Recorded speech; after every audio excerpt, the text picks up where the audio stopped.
Hi everybody, welcome to my studio, welcome to my YouTube channel. I hope you like my videos. Today I want to show you how I'm painting abstract red poppy flower with a pen and ink or line and washes, somebody will say it, and watercolor. And see you at the painting board.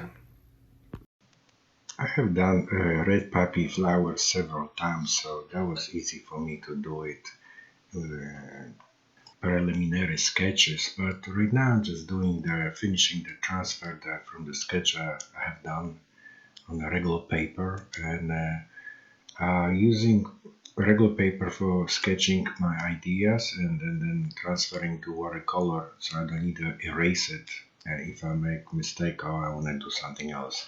This is what I'm using, watercolor proof ink, and put into small containers. This is my dip pen, and that's how this is second dip pen, different size, and this is my little container. I always work from my dad. It's easier for me than dipping to the regular containers.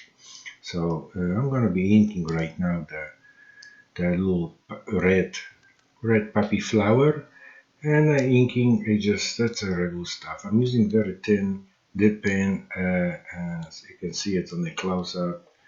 It's just easier for me to. I want to have a variation in the lines of inking. I could use the fountain pen, but somehow even the fine damp is too thick. You can see it. They're still a little thicker than I wanted, but I just want to have a lot of flow of the ink, so that's why I'm using this one a little bit thicker. It's a little bit bigger size of the dip pen. And on different variation, you can see it. I just inking, and like on previous videos, I mentioned I've done using pencil lines as a must to go or copy on top of them. It just they are just guidance for me, and so I don't need to just come up with new lines. However, you can see it in this close up. There, it just that's just simple inking, and I want to have the impression of the floating, the little movement of the flowers.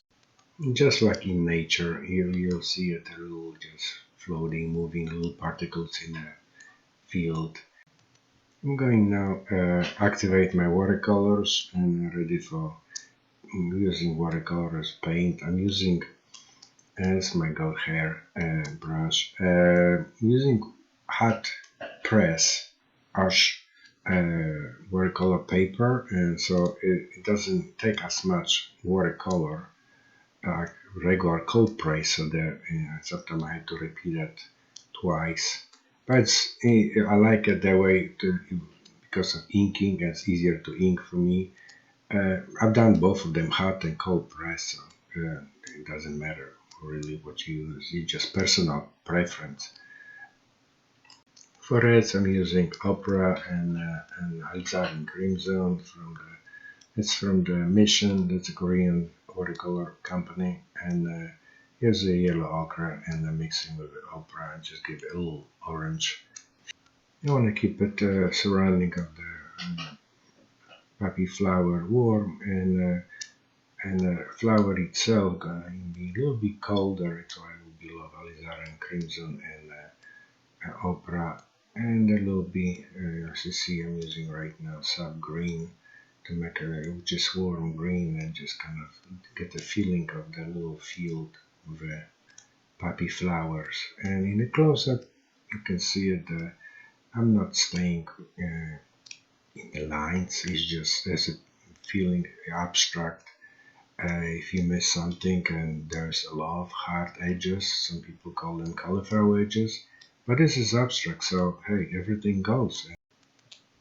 As you can see, I leave a lot of white spaces to just emphasize the drama of movement of the flowers, and I will leave it to just to make a more dramatic painting, and you can fill it up whole thing, or if you paint similar stuff, I'll just leave it, and they will work as a part of the painting. Even on the close-ups here, you can see it. There's a lot of white. We can call them negative or positive, depends which way you look at. painted areas, cauliflower edges, will give an extra spice to your painting. Okay, right now I'm using Lamy fountain pen loaded with black ink. I think that's a Noodler's ink, made in USA.